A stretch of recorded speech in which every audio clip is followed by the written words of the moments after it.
Fala pessoal, tudo certo? Eu tô passando aqui para fazer um videozinho rápido, dando uma dica, tá? Uma dica e uma certa discussão. Eu acho que se você discorda dos meus pontos, você tá livre aí para fazer o seu contra-argumento nos comentários. Óbvio, né? Se você tiver afim também, não precisa, tá tudo certo. Nem trabalho com isso. Mas enfim, queria fomentar essa discussão, tá? Que eu acho válida. Qual que é a minha discussão? Por que que o G Pro Superlight, a versão 1, tá? Logitech, não deveria ser descartado como opção de mouse em 2025, tá? Levando em consideração que ele é um projeto de 2020, né? Já é um mouse entre 1 milhão de aspas antigo, tá? Eu acho que essa discussão é muito mais válida no Brasil do que lá fora, tá? Por quê?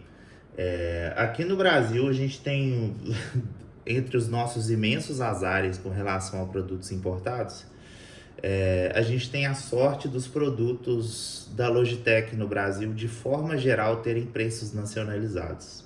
O que eu quero dizer com isso?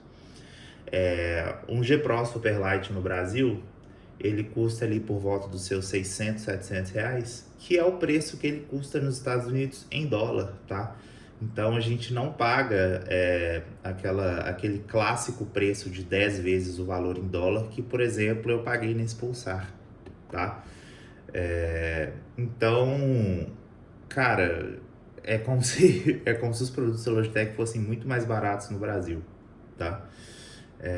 Na prática, né? Então eu acho que essa discussão faz muito mais sentido no Brasil do que lá fora. Por exemplo, o Superlight era meu mouse antigo. Hoje, como eu mudei o jeito de grip, né? Antes eu usava palm e hoje eu tô usando fingertip. Eu peguei um mouse menor, tá? Esse é o Crazy Light X2, né? É o X2 Crazy Light, né? Que é uma super novidade do mercado, foi lançado, sei lá, há 2 meses, enfim, e eu vou até discutir sobre isso. É um mouse muito mais leve, é um mouse em alguns sentidos superiores, em outros concisamente inferior, tá? Que eu vou falar também sobre. Mas enfim, é um mouse que é mais barato que o G Pro lá fora, tá? Ele é um mouse de US$ 120, se eu não me engano, ou 125. Mas aqui no Brasil ele custa o dobro do preço, tá? Então, assim, fica difícil discutir muita coisa quando eu posso pagar 600 em um e 1.100 no outro, sabe? Ou seja, é um mouse que hoje você paga aí 600 reais, de 10 vezes, por exemplo, no Mercado Livre, você acha direto, tá? É um mouse que tem garantia no Brasil, se der algum problema. Enfim, é um mouse que foi lançado há 5 anos e até hoje muita gente usa, beleza. Ele foi atualizado para a versão 2, tá? Mas enfim, ele foi dominante aí no mundo da elite dos pro players de FPS por muito tempo, tá? Por muitos anos. Eu acho que a gente não pode deixar de levar isso em consideração como se agora ele fosse um mouse ruim, sabe? Porque existem outras opções. Eu gosto de entrar no argumento de que existe uma diferença enorme entre comprar um produto que ele é um produto maduro no mercado, tá? E um produto que é uma novidade, que é ser um early adopter, beleza? Por exemplo, se o meu G Pro der algum problema, eu vou achar a peça de qualquer coisa para ele com muita facilidade na internet, tá? Eu vou achar fits, por exemplo, esse mouse está usando fits de vidro, tá? Que são feitos para ele, que não são universais. Isso não é uma coisa que você vai achar para quase nenhum outro modelo de mouse, tá? Com raríssimas exceções. Se ele estragar um switch, se ele estragar a placa, se ele estragar qualquer coisa, você acha com facilidade peças para trocar, inclusive peças que foram feitas para você trocar sem você precisar de solda. Se a sua shell ficar velha, você compra outra shell. Enfim, cara, é um mouse que qualquer coisa que você precisar trocar nele, ele tem um mercado maduro de peças aftermarket, tá? Coisa que não existe, eu acho que para nenhum mouse, tá? Igual existe para ele, eu acho que em nenhum nível de mouse. Então, cara, é muito doido como existe uma diferença enorme entre você ter um produto que acabou de ser lançado, que vai passar por 1000 revisões, mesmo que não revisões oficiais, mas revisões na fábrica de coisas que eles irão resolver. Cara, é muito diferente quando você compra um produto que está sendo produzido há muitos anos. Então a marca já sabe todos os problemas dele, já resolveu todos que ela queria resolver, né? Porque convenhamos, as marcas nem sempre resolvem as coisas, porque elas muitas vezes elas não querem resolver, elas querem lançar uma versão 2, algo do tipo. Mas é muito diferente quando você compra um mouse desse tipo, tá? E enfim, se você compra um mouse desse e você não gosta do shape, enfim, você quer fazer um upgrade, é um mouse que você vende muito fácil. Diferente da imensa maioria dos outros mouses, né? E por que eu entro nessa discussão? Hoje, se você for comprar um mouse com esse nível de acabamento, tá? De coaching, por exemplo, ele é um mouse mais bem acabado que o meu Pulsar, tá? Isso eu não tenho a menor dúvida.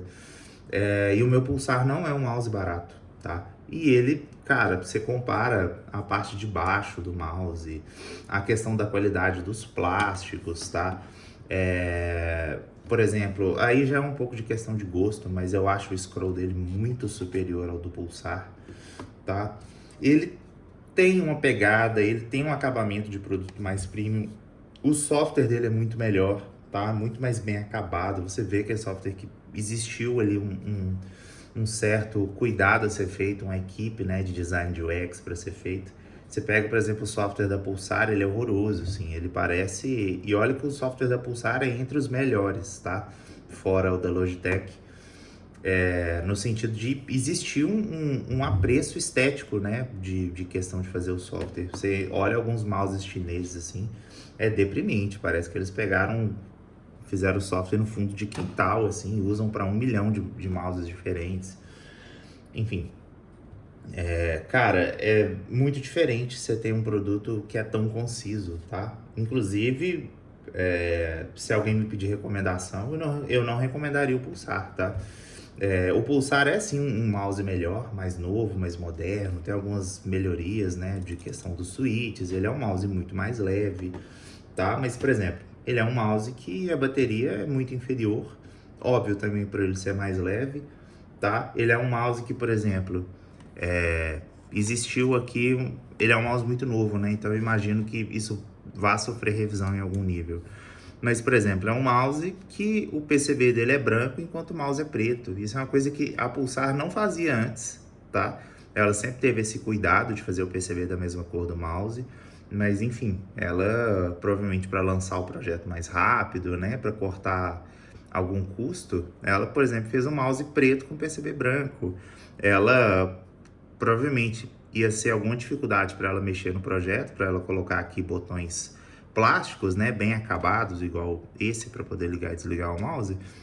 Ela deixou o PCB exposto para você mexer aqui nos switches, o que é horroroso, né? Assim, pô, um mouse de mais de R$ 1.000 parece enfim, parece um projeto beta, né, de um produto.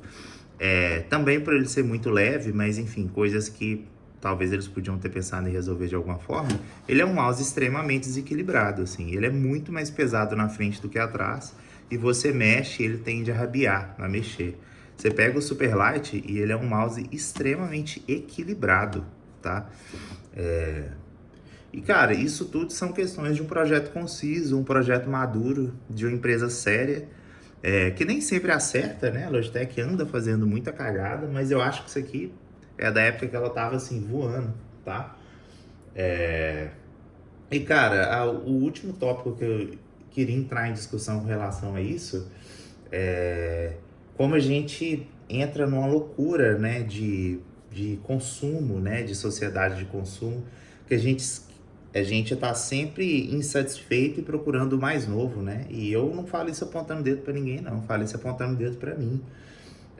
Por exemplo, eu peguei esse Pulsar e é muito doido como você não tem a sensação de que depois de 4, 5 anos você pegou um produto necessariamente melhor, tá?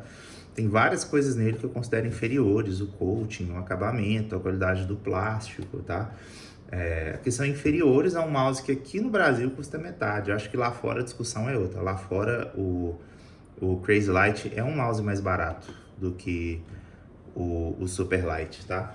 Mas, enfim, é muito doido você pensar como que passam-se poucos anos e o mercado muda de uma forma de que o que era um produto super consagrado, um produto que todo mundo amava, um produto que dominou o mercado, ele do nada vira um produto ruim, sabe? Um produto que não faz sentido, que não vale a pena. E eu queria pôr um contraponto nesse sentido, tá? Pegar produtos que são consagrados no mercado é sempre uma excelente opção, principalmente se você ainda não sabe o que você está procurando, tá? E eu acho que, óbvio, né? Se você tem condição de gastar um pouco a mais, porque R$ 600 é muito dinheiro, tá? Eu acho que isso é indiscutível. Em qualquer lugar do mundo, R$ 600 é muita grana, tá? Mas se você tem condição de gastar um pouco a mais e pegar um mouse aí dos seus R$ 600, na minha opinião, tá? Principalmente se você ainda não sabe o que você está procurando, o Superlight é a melhor opção do mercado, tá? Na minha opinião. Você pode discordar, fica à vontade, tá? Contra quem ele concorre nessa faixa de preço? Contra os mouses chineses, tá? Ou, enfim, contra alguns Razer, os modelos com fio da Zowie você consegue pegar nesse valor. Mas, enfim, o que eu, por exemplo, levando em consideração que hoje existe o Remessa Conforme, e mesmo taxação, se você compra um site fora do Remessa Conforme, você muito dificilmente vai comprar um mouse chinês da mesma qualidade que o G Pro X nessa faixa de preço, tá? Você vai talvez pegar um mouse que vai ter um sensor mais novo, né? Que vai ter o 3950. Você vai talvez pegar um mouse que tem switches ópticos. Você vai pegar um mouse com aquela bobagem de 8K de polling rate, que na maior parte dos problemas mais te atrapalha do que te ajuda. Na maior parte das vezes, né? Mais te atrapalha do que te ajuda. Então, você provavelmente vai conseguir pegar produtos com características mais modernas. Mas, cara, desculpa, assim, você dificilmente vai pegar um produto conciso nessa faixa de preço. Então, um produto que tem uma qualidade de acabamento desse nível, um produto que tem peças aftermarket, se ele der problema, um produto que tem garantia no Brasil, que você não vai conseguir simplesmente.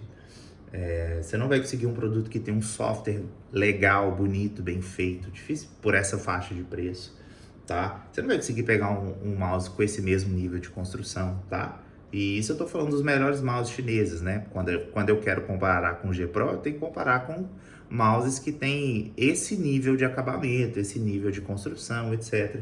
Então, eu tô falando ali de Lanzu, né? Tô falando ali de Cyrox, alguns modelos das Alpine, talvez os melhores da VXE, né? Ali o Mad Air e tal, que eu acho que são produtos que são um pouco mais comparáveis com o G Pro. E eu acho que com exceção do Mad R, todos eles são mais caros que o G Pro aqui no Brasil, tá? Se você for trazer, né, legalmente e tal. Então, bicho, eu acho que em 2025 você ainda deveria considerar um G Pro se a sua faixa de preço que você pode gastar é essa, tá? Eu acho que não existe problema nenhum em pegar um mouse mais barato, tá? Um Attack Shark, enfim, M-Shows, essas marcas que são um pouco mais simples, mais voltadas a ter mouses mais custo-benefício, assim, mais baratinhos, né? Eu acho que não tem problema nenhum. De forma geral, eles entregam experiências muito concisas pelo preço, tá? Eu acho que é ótimo que eles existam no mercado. Mas se você está procurando um produto um pouco mais premium, tá? Um produto um pouco mais caro, mais duradouro, etc. Eu honestamente ainda acho que o Superlight tinha que pelo menos estar na sua lista de opções, tá? Não é porque ele tem um projeto um pouco mais antigo que ele virou um mouse ruim, tá? Eu acho que esse é o mote do meu vídeo e muito pelo contrário, eu acho que ele apresenta várias vantagens por ser um projeto um pouco mais antigo, beleza? Valeu!